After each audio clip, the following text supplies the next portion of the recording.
Okay, this is Chapter 6 of the State and Local Government class, looking at state legislatures. And as we learned earlier, the 10th Amendment, called the Reserved Powers Clause, that delegated the states to set up their own government structures. And what we see is that the state governments are pretty much modeled from the federal government. So today we'll look at the state legislatures and have some of those similarities between the two. Three principal functions of the legislatures, and of course that's to make policy, to pass laws that the society or the state needs to get things done. Representation, which is the purpose of being elected, is so that you represent the districts from your state. And then the legislative function also has the power to give some oversight, particularly to the executive branch, the governor's department, which we'll talk about next, and to investigate that, to provide oversight and overview of the other branch. Now, the dynamics of legislative bodies vary from state to state. They have different titles. Some are actually called, there's all the states except for Nebraska are broken up into bicameral legislatures, just like the federal government, where we have a Senate and a House of Representatives. Nebraska is the only state that just has a unicameral, or one house, and many of these states call their legislative bodies, they call them the House of Representatives and the Senate. Some states vary on that. In New Jersey, for example, the House of Representatives is called the General Assembly instead, or the Senate is still called the Senate. So even though the structures are very similar from state to state, they may be called different things. We have over 7,300 total state legislators in the United States. That breaks up into senators and representatives there, breakdown between parties there, and quite predominantly men. This also kind of models the U.S. Congress, which only has about 25% women in it as well. The minority populations, just as they are in the federal government, are represented lower than what they are in the population. The average age of the state legislator is 56 years old. And because of the ability to get reelected and kind of establish your seniority there in the legislative body, the book describes that most of the legislators are actually determined or actually labeled as full-time legislators. Now, of course, you could certainly argue that a significant chunk of these used to be lawyers, and so that's why we could delve into this a little bit more as far as these full-time legislators, what their actual background is. But as far as direct measurements of those who are still attorneys, classified as attorneys, 15%, and interestingly enough, retirees make about 12% of all the state legislature representatives in the United States. Now, just like it is in the Constitution, which requires single-member districts for your U.S. congressional districts, most of the states also have single-member districts. We'll see that some states have multi-member districts, and so what I was going to say here is that New Jersey has both. We have 40 districts. We'll look at the map here in a minute. New Jersey has 40 state legislative districts, and each of those districts elects one senator, but each of those districts also elects 2 representatives, also called, in New Jersey's case, General Assembly. So therefore, 8 states do have districts that elect multi-members. And so this coincides with the federal congressional redistricting, because every 10 years when we have a new census, the states are tasked to redraw their districts. Now, 26 states use their state legislature to do that, but on the state level, we also see that 13 states use an impartial commission in order to redraw their districts. And what we found is that when the legislatures, we've already touched on this already, is that when the state legislatures are used to redraw their districts, the party in power has an advantage. They are going to intentionally redraw those districts so that they can maximize their return to the legislature in the next election. This is called gerrymandering, where they, like we said, they're packing the opposition into as few districts as possible and cracking up their party into as many districts as possible in order to assure that their party is going to still maintain that majority, and it does work. And so there's lots of court battles over the constitutionality of gerrymandering, but since states are delegated in the Constitution to handle their own voting systems and procedures and structures, then it's pretty much up to the state to decide what they want to do about that. As you can see, 13 states have tried to tackle this gerrymandering problem by using an impartial commission to redraw those districts. Here is the congressional districts that go to the U.S. Congress, the U.S. House of Representatives, and there's 435 of those districts that go to the U.S. Congress. But what's relevant here is that the state legislatures are also tasked with redrawing these districts. You can see Texas has 36 of these districts that will be redrawn in 2020. New Jersey, can't see it very good there, but it has 12 U.S. congressional districts. We'll look at the state map here in a minute. Now, there was a time when, because there was so much variety between states, there was a lot of range as to how many people were being represented in their population. And up until 1962, as you can see, we had a wide range of populations in a district. And very instrumental decision ruling here is that state houses should be apportioned equally on the basis of population, similar to what the federal government is tasked to do. And another case here looks at equal representation to state senates. So, back in the 60s, which was, we've already touched on this a little bit, was fairly active period as far as reform goes, trying to get the states all on the same page as far as equal representation. Now, looking at the New Jersey state legislature, we have 40 state legislative districts, and that's 40 senators, one per district. And the General Assembly has 80 representatives, two per district, and that's the multi-member mix that the New Jersey state legislature has. And here is the state district map. Again, state legislators is tasked with redrawing these in 2020. It's more than likely that they will probably still have 40. I think that's in the New Jersey Constitution. We might have talked about that already. But the boundaries may shift in order to make sure that all of these districts have roughly the same population. Now, the book talks about a very wide range of legislative salaries, and this is where we kind of see different legislative, I guess you could say, legislative cultures or legislative procedures from state to state because some states pay considerably more than other states do. Alaska, $50,000 a year. In New York, $79,000 a year. But interestingly enough, Texas, one of the biggest states in the nation, only $7,200 a year. And so therefore, what we'll see is that the more they're paid, the more than likely they're in session. The less they're paid, the less they are in session. And they also have other jobs that they do in addition to being a state legislator. So that just gives you a breakdown of a few states there.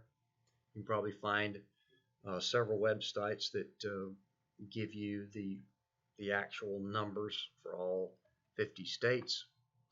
Now, as far as the leadership, this is also very much a model of the federal government, which was set up in the Constitution. So therefore, the states had a very clear example to use, and most of the states used that same example.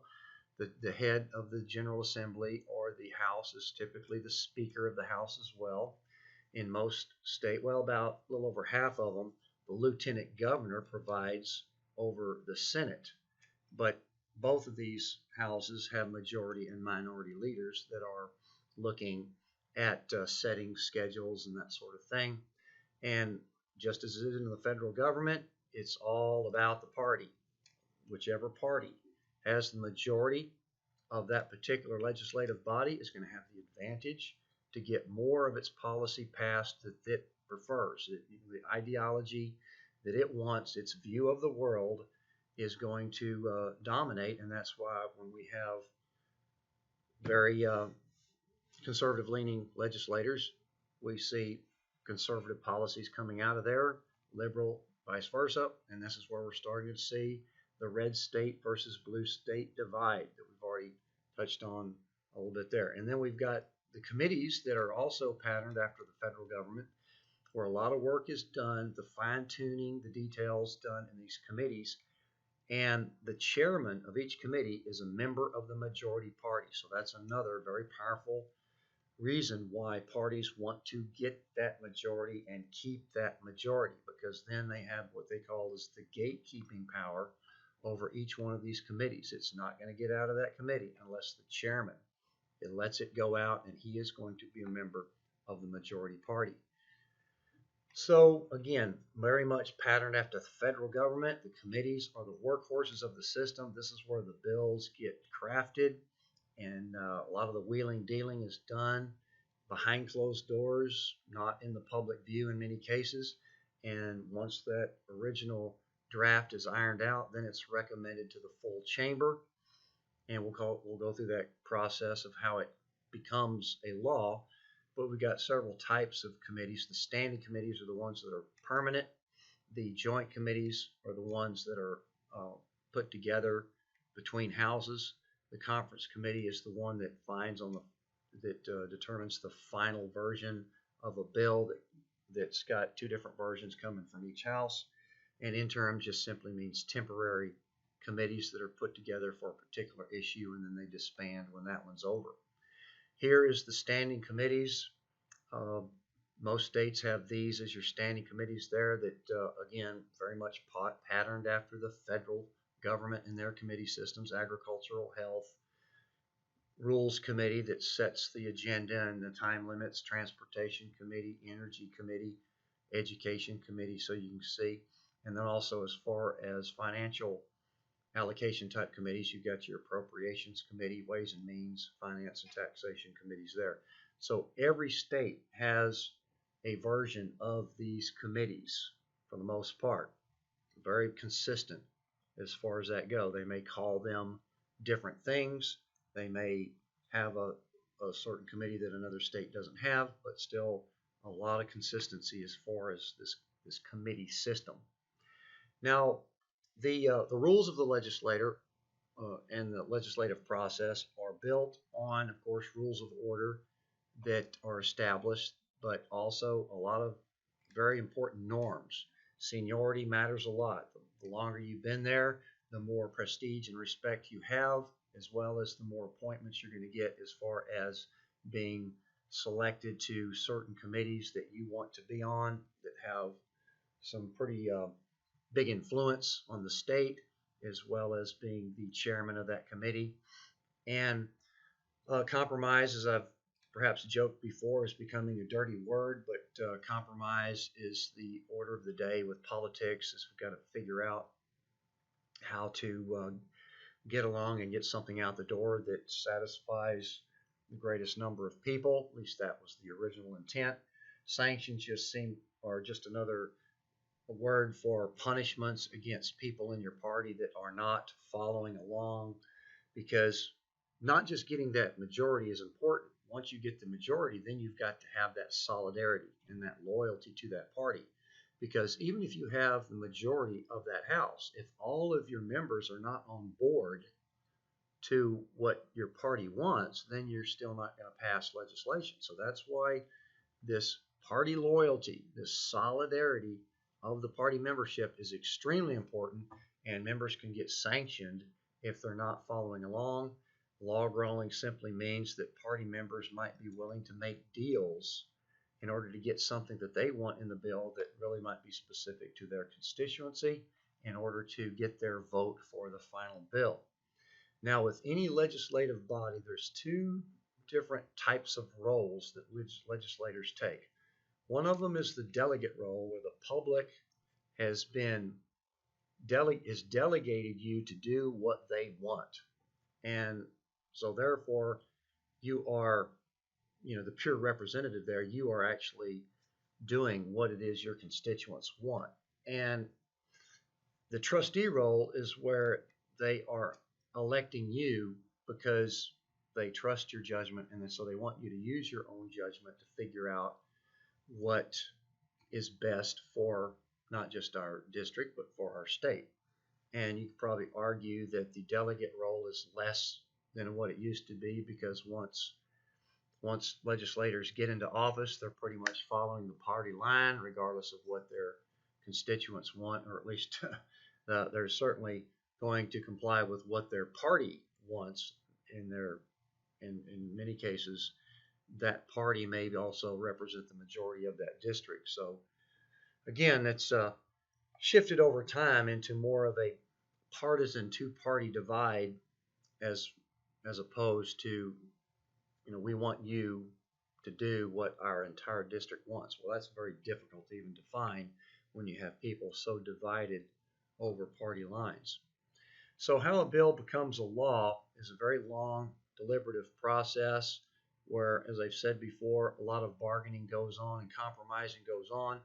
And as we've already talked about, interest groups are quite active in this bill-making process through lobbying and their influence that they have because of the resources that they can raise to help a legislator, help draft legislation, help them to actually study that particular thing, all in the interest of getting benefits to their group. As far as the basic process, I've broken it down here into 4 simple steps. Initially, a bill is introduced, and it has to go to a committee or a subcommittee right off the bat so they can start ironing it out. The bills can be introduced by any one of the chamber members, but the ideas for bills come from anywhere. Anyone can call your representative, email them, write them a letter, meet with them, and talk about a certain issue that could inspire that legislator to say, okay, that sounds like something I'm going to pursue, and crafts it into a bill that then get introduced to the chamber. So a bill is being introduced separately to both chambers. Won't be exactly the same bill, because the House version will be different from the Senate version, but they will both be tackling that issue generally at the same time, and those bills will be working parallel through the system until it gets to the end. Now, once the committee gets their draft out and they're okay with it, and the committee chairman, who is a member of the majority party there, says, all right, I'm good with it, then it goes out into the floor. So each house debates on various measures of that. They might add amendments to it, and they're debating on it, and eventually each house has to approve their version of that bill. So step number 2 is a big one and a long one, because that may go months debating this, going back to the drawing board, voting on amendments, that sort of thing.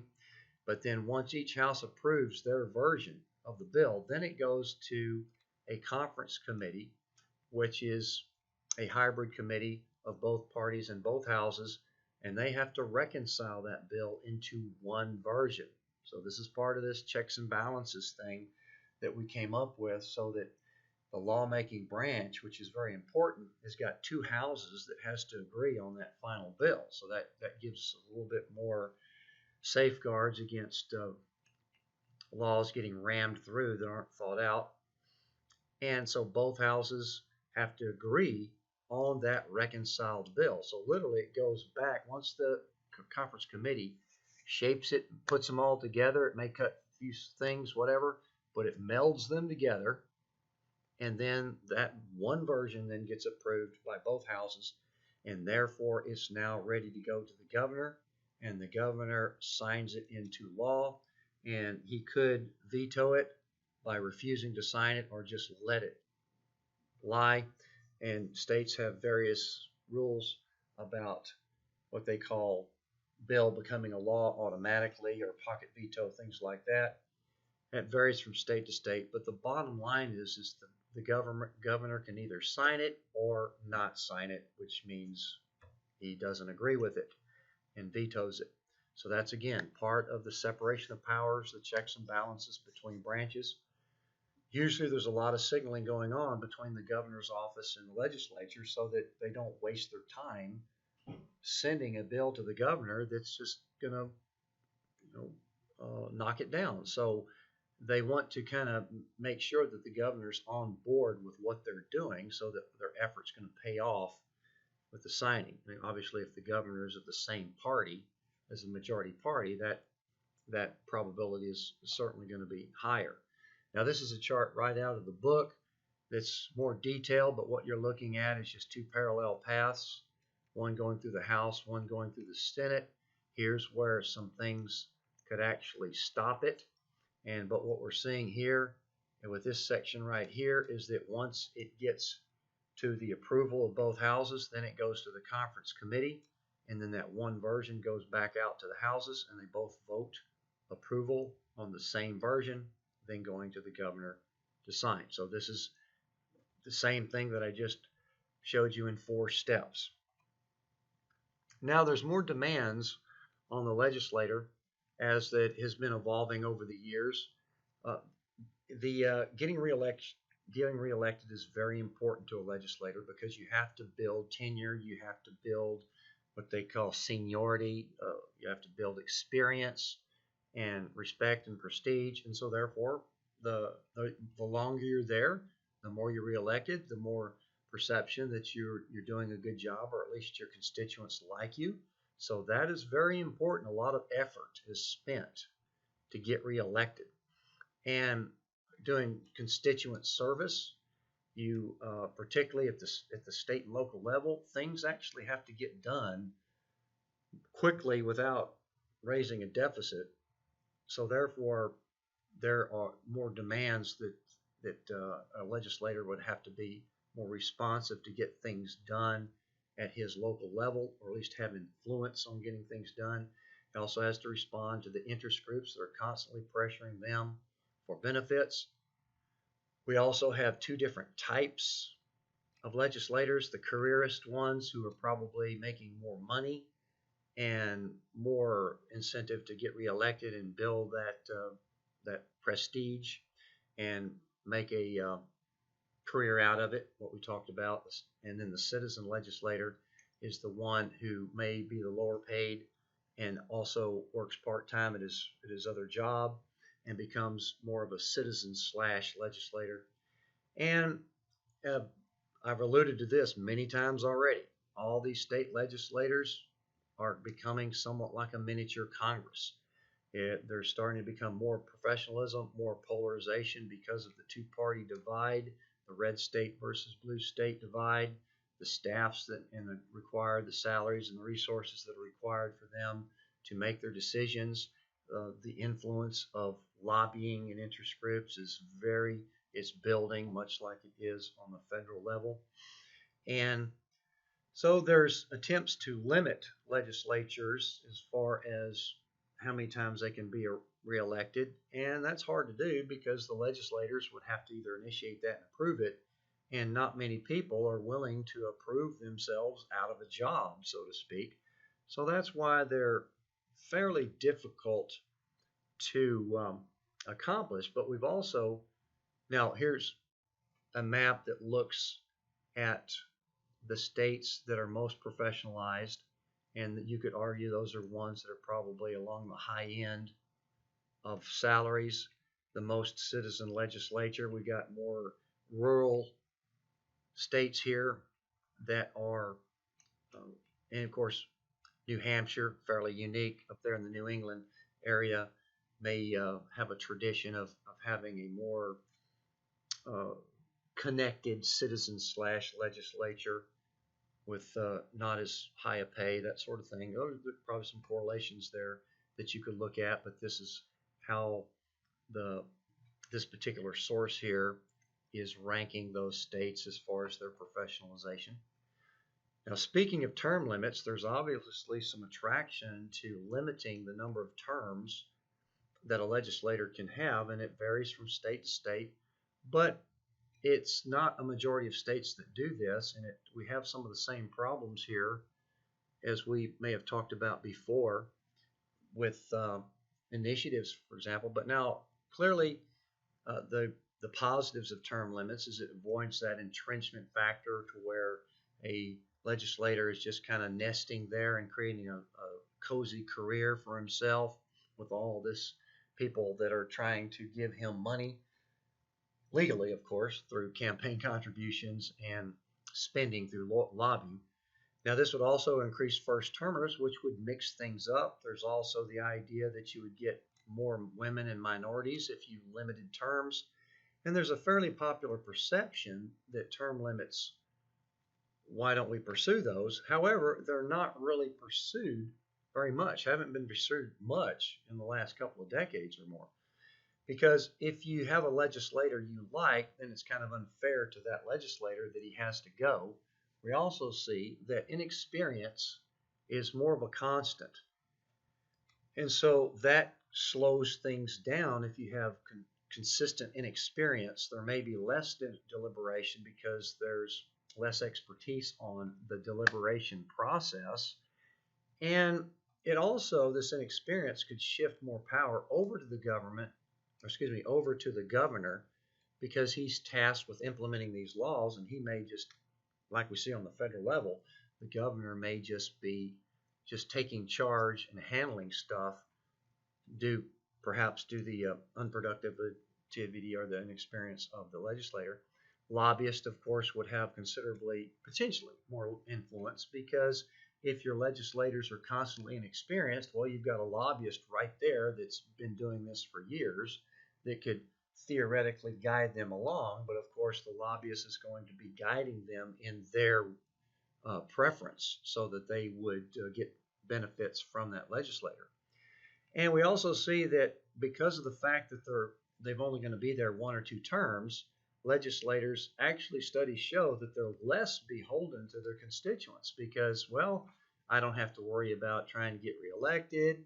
I can do whatever I want and I'm gone. And there could be a little bit of that going on, but studies do show that that interesting relationship there.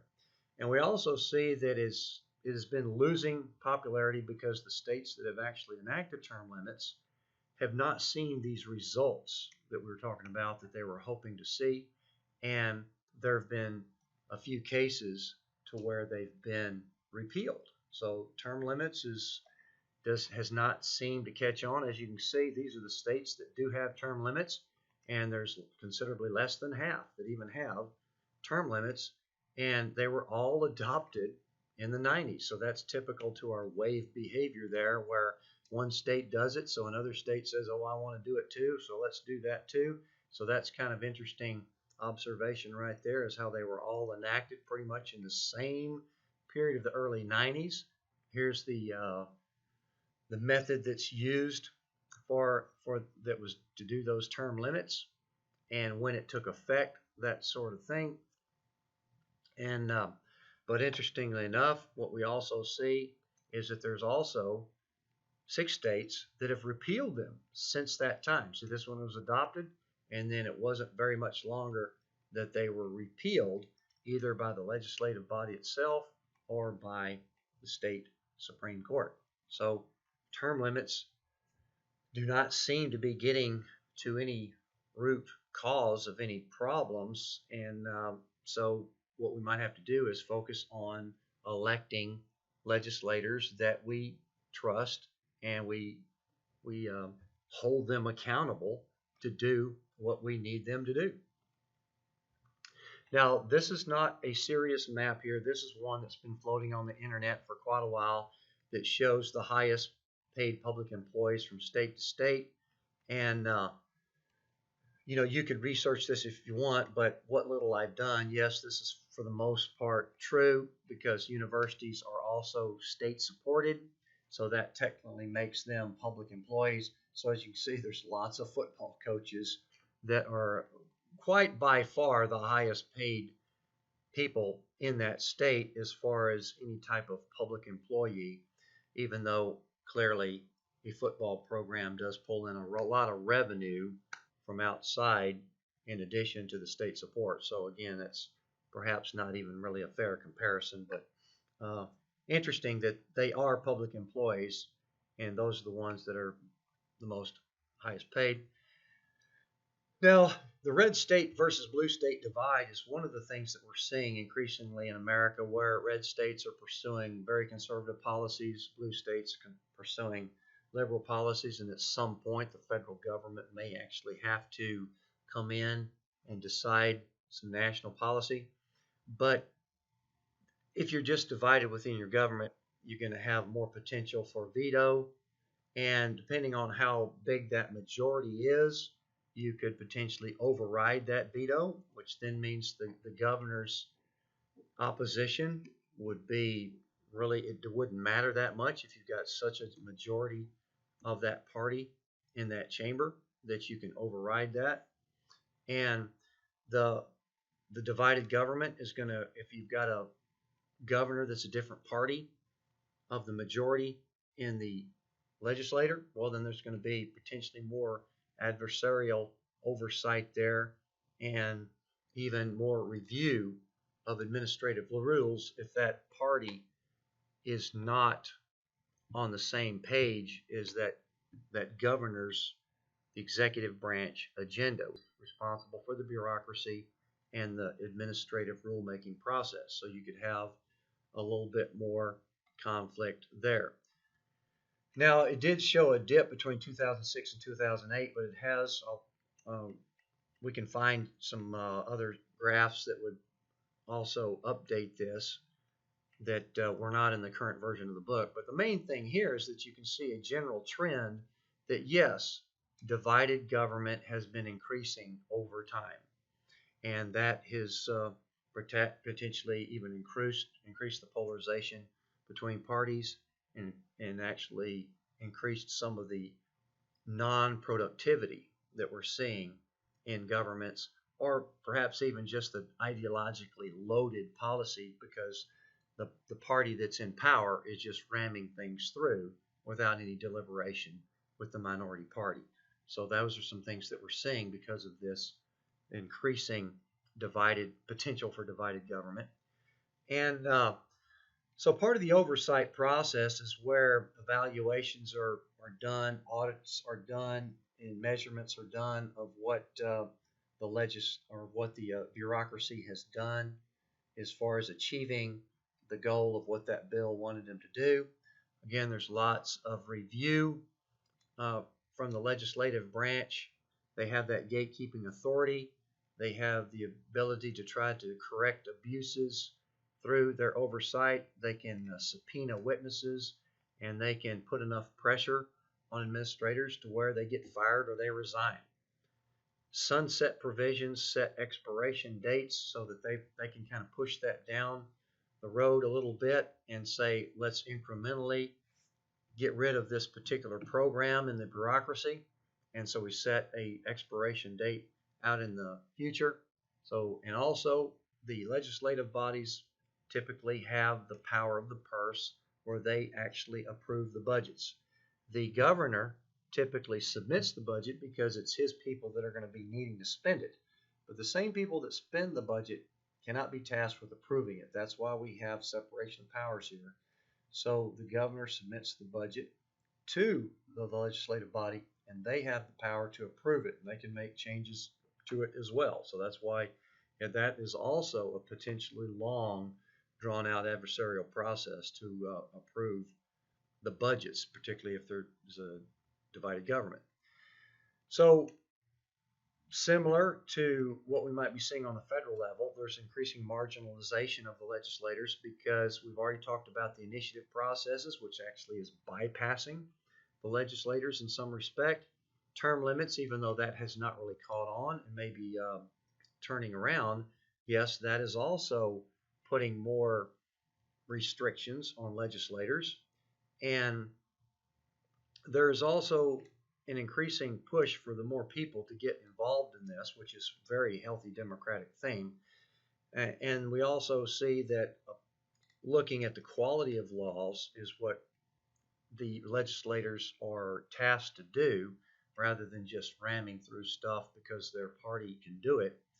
And there's other things out there that are trying to get the public more aware of what the legislators are doing or not doing. So those are theme days and public forums, that sort of thing, to have the public keep a little bit more pressure on legislators. So they are getting pressured from all different sides here. Here is a couple of websites, particularly ncsl.org, which has lots and lots of state to state data on it. All right, so that concludes the chapter lesson on state legislators.